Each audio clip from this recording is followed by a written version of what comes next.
The Assembly will hear an address by His Excellency Jair Messias Bolsonaro, President of the Federal Republic of Brazil. I request the protocol to escort His Excellency.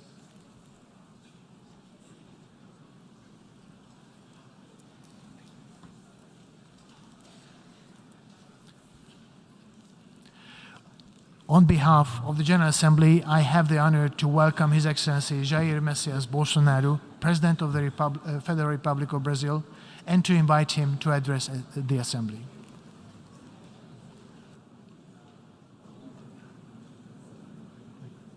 Okay. Ok. Senhor Csaba Kőrösi, presidente da 77ª Assembleia Geral das Nações Unidas, senhor Antônio Guterres, secretário-geral das Nações Unidas, senhoras e senhores, chefes de Estado, de governo e de delegações, senhoras e senhores, começo por cumprimentá-lo, embaixador Csaba Kőrösi, pela eleição para presidir esta Assembleia Geral. Esteja certo de contar com o apoio do Brasil.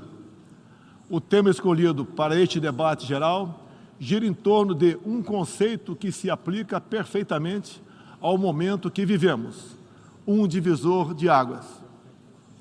Senhor presidente, nossa responsabilidade coletiva nessa Assembleia Geral é compreender o alcance dos desafios que compõem esse divisor de águas e, a partir daí, construir respostas que tirem sua força dos objetivos que são comuns a todos nós.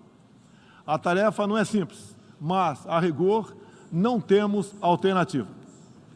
Esse esforço tem de começar no interior de cada um dos nossos países. Antes de tudo, é aquilo que realizamos no plano interno que dá a medida da autoridade com que agimos no plano internacional. Deixe-me falar da perspectiva do meu país.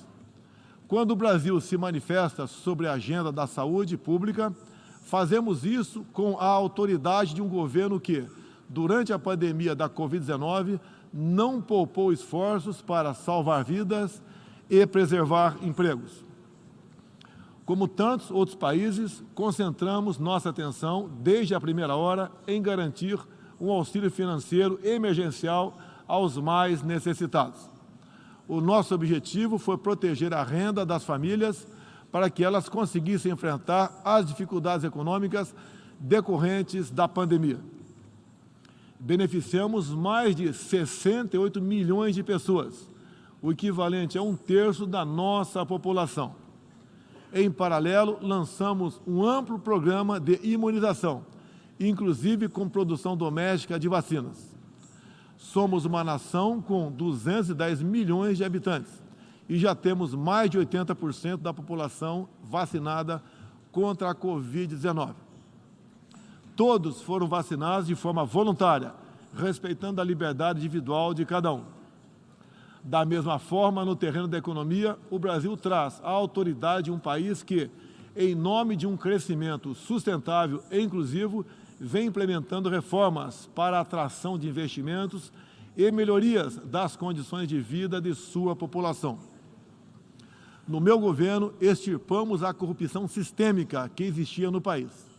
Somente entre o período de 2003 e 2015, onde a esquerda presidiu o Brasil, o endividamento da Petrobras, por má gestão, loteamento político e em desvios, chegou à casa dos 170 bilhões de dólares. O responsável por isso foi condenado em 3 instâncias, por unanimidade. Delatores devolveram $1 bilhão e pagamos para a Bolsa Americana outro $1 bilhão por perdas de seus acionistas. Esse é o Brasil do passado. Aprimoramos os serviços públicos com redução de custos e investimentos em ciência e tecnologia. Hoje, por exemplo, o Brasil é o 7º país mais digitalizado do mundo. São 135 milhões de pessoas que acessam 4.900 serviços do meu governo. O Brasil foi pioneiro na implantação do 5G na América Latina. Levamos adiante uma abrangente pauta de privatizações e concessões, com ênfase na infraestrutura. Concluímos o projeto de transposição do Rio São Francisco, levando água para o Nordeste brasileiro. Adotamos novos marcos regulatórios, como o do saneamento básico, o das ferrovias e o do gás natural. Além disso, melhoramos o ambiente de negócios, com a Lei da Liberdade Econômica e a Lei de Startups. Como resultado, criamos oportunidades para o jovem empreender e ter empregos de qualidade. Coroando todo esse esforço de modernização da economia brasileira, estamos avançando a passos largos para o ingresso do Brasil como membro pleno da Organização para a Cooperação e Desenvolvimento Econômico, a OCDE. Apesar da crise mundial, o Brasil chega ao final de 2022 com uma economia em plena recuperação. Temos emprego em alta e inflação em baixa.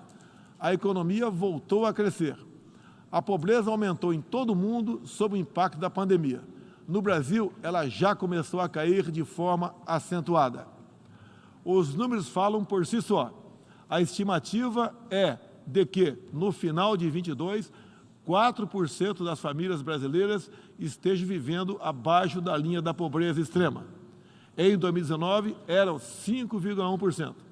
Isso representa uma queda de mais de 20%.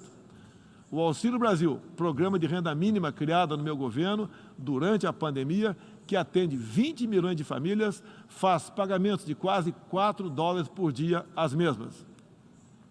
O desemprego caiu 5 pontos percentuais, chegando a 9%, taxa que não se via há 7 anos. Reduzimos a inflação com estimativa de 6% no corrente ano. Tenho a satisfação de anunciar que tivemos deflação inédita no Brasil nos meses de julho e agosto. Desde junho, o preço da gasolina caiu mais de 30%. Hoje, um litro no Brasil custa cerca de 90 centavos de dólares. O preço da energia elétrica também teve uma queda de mais de 15%. Quero ressaltar que o custo da energia não caiu por causa de tabelamento de preços ou qualquer outro tipo de intervenção federal. Foi resultado de uma política de racionalização de impostos formulada e implementada com apoio do Congresso Nacional. Em 2021, o Brasil foi o quarto maior destino de investimentos estrangeiros direto no mundo. Nosso comércio exterior alcançou a marca histórica de 39% do PIB, mesmo diminuindo ou zerando impostos de milhares de produtos. No plano interno, também estamos batendo recordes em 3 áreas: arrecadação fiscal, lucro das empresas estatais e relação entre dívida pública e PIB.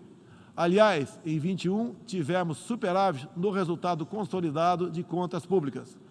O PIB brasileiro aumentou 1,2% no segundo semestre. A projeção de crescimento para 2022 chega a 3%. Temos a tranquilidade de quem está no bom caminho, o caminho de uma prosperidade compartilhada entre os brasileiros e, mais além, compartilhada com nossos vizinhos e outros parceiros mundo afora. É isso que vemos, por exemplo, na produção de alimentos. Há 4 décadas, o Brasil importava alimentos. Hoje, somos um dos maiores exportadores mundiais. Isso só foi possível graças a pesados investimentos em ciência e inovação, com vistas à produtividade e à sustentabilidade. Faço aqui um tributo à pessoa de Alisson Paulinelli, candidato brasileiro ao Prêmio Nobel da Paz, por seu papel na expansão da fronteira agrícola brasileira com o uso de novas tecnologias.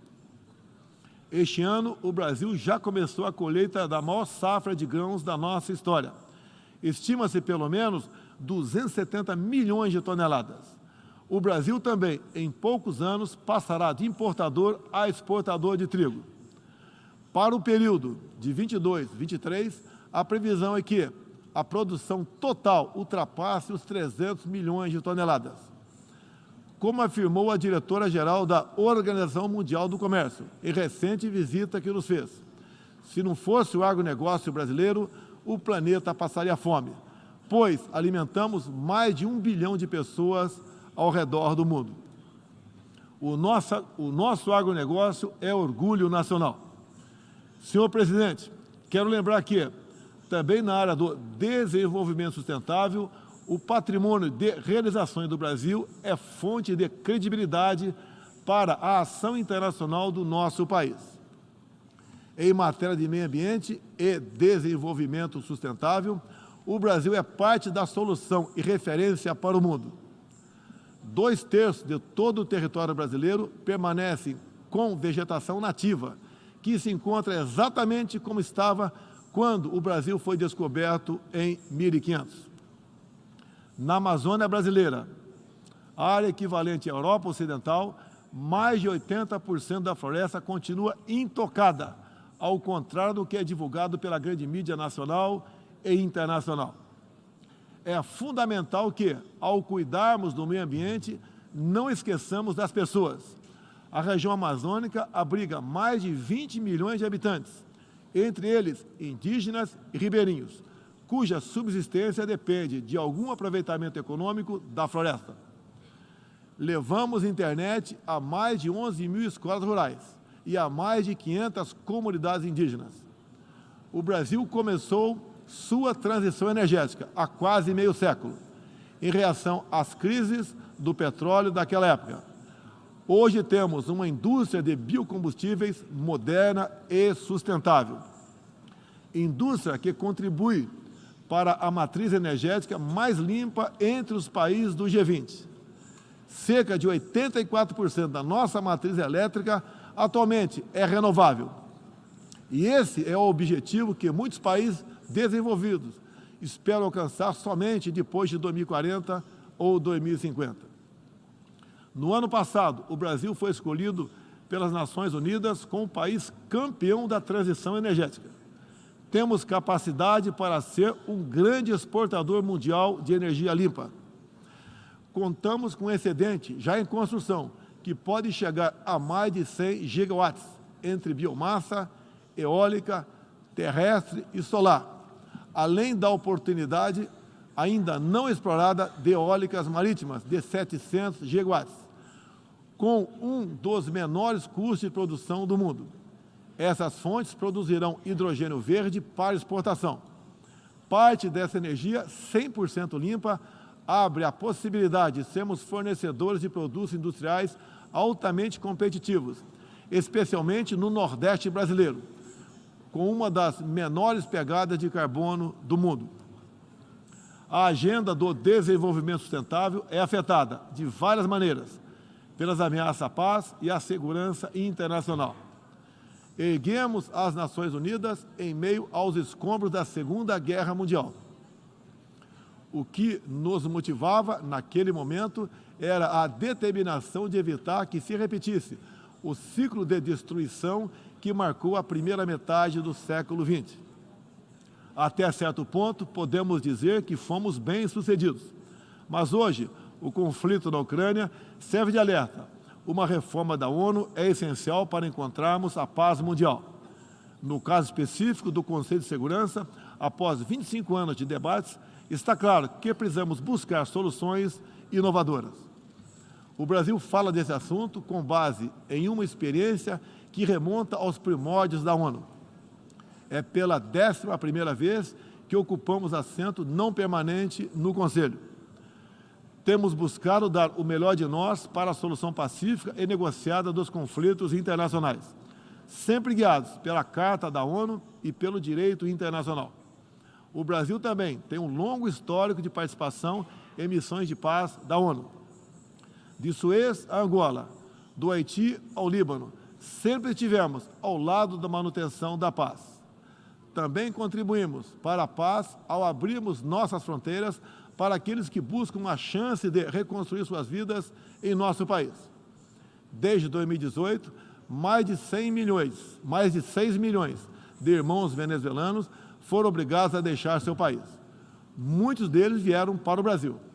Nossa resposta a esse desafio foi a Operação Acolhida, que se tornou referência internacional. Já são mais de 350 mil venezuelanos que encontraram em território brasileiro assistência emergencial, proteção, documentação e a possibilidade de um recomeço. Todos têm acesso ao mercado de trabalho, a serviços públicos e a benefícios sociais. Nos últimos meses, chegam por dia ao Brasil a pé cerca de 600 venezuelanos, a grande maioria dos quais mulheres e crianças, pesando em média 15 quilos a menos do que tinham antes, fugindo da violência e da fome. A política brasileira de acolhimento humanitário vai além da Venezuela. Temos também recebido haitianos, sírios, afegãos e ucranianos.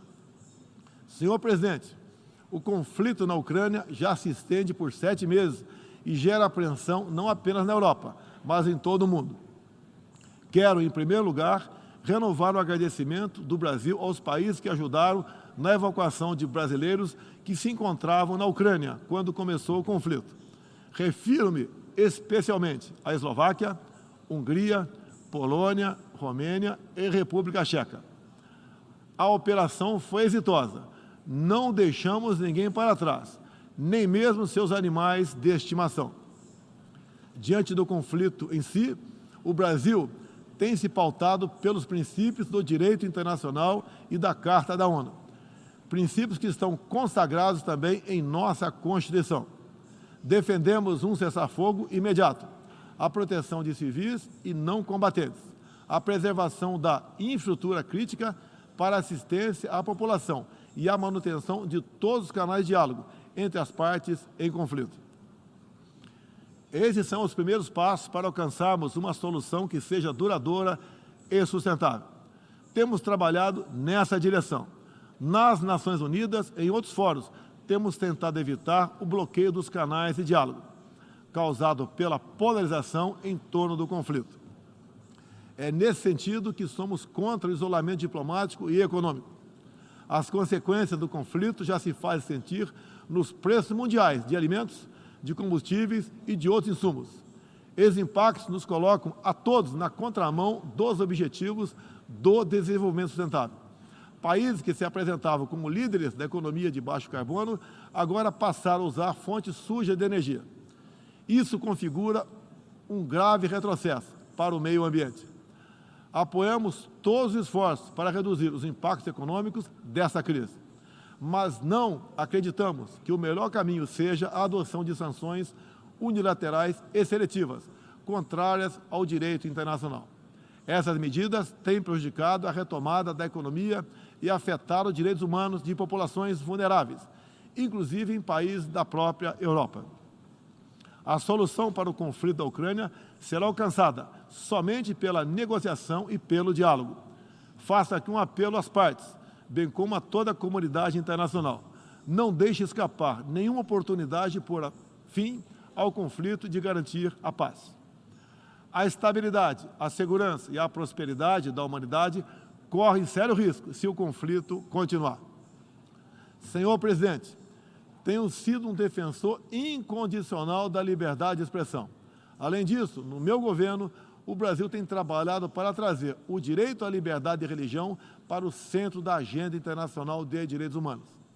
É essencial garantir que todos tenham o direito de professar e praticar livremente sua orientação religiosa, sem discriminação.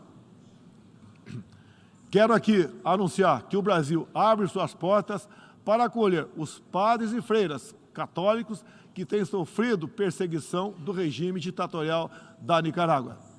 O Brasil repudia a perseguição religiosa em qualquer lugar do mundo. Outros valores fundamentais para a sociedade brasileira, com reflexo na pauta dos direitos humanos, são a defesa da família, do direito à vida desde a concepção, a legítima defesa e o repúdio à ideologia de gênero. Quero também destacar aqui a prioridade que temos atribuído à proteção das mulheres. Nosso esforço em sancionar mais de 70 normas legais sobre o tema desde o início do meu governo, em 2019, é prova cabal desse compromisso. Combatemos a violência contra as mulheres com todo rigor. Isso é parte da nossa prioridade mais ampla de garantir segurança pública a todos os brasileiros. Os resultados aparecem em nosso governo. A queda de 7,7% no número de feminicídios e diminuição do número geral de mortes por homicídio. Em 2017, eram 30 mortes por 100 mil habitantes. agora são 19. A violência no campo também caiu ao mesmo tempo que aumentamos a regularização da propriedade da terra para os assentados. No meu governo, entregamos 400 mil títulos rurais, 80% deles para as mulheres. Trabalhamos no Brasil para que tenhamos mulheres fortes e independentes, para que possam chegar aonde elas quiserem. A primeira-dama, Michele Bolsonaro, trouxe novo significado ao trabalho de voluntariado desde 2019, com especial atenção aos portadores de deficiências e doenças raras. Senhor presidente, senhor secretário-geral, senhoras e senhores, chefe de Estado e de governo, senhoras e senhores, neste 7 de setembro, o Brasil completou 200 anos de história como nação independente. Milhões de brasileiros foram às ruas, convocados pelo seu presidente, trajando as cores da nossa bandeira. Foi a maior demonstração cívica da história do nosso país. Um povo que acredita em Deus, pátria, família e liberdade. Muito obrigado a todos os senhores.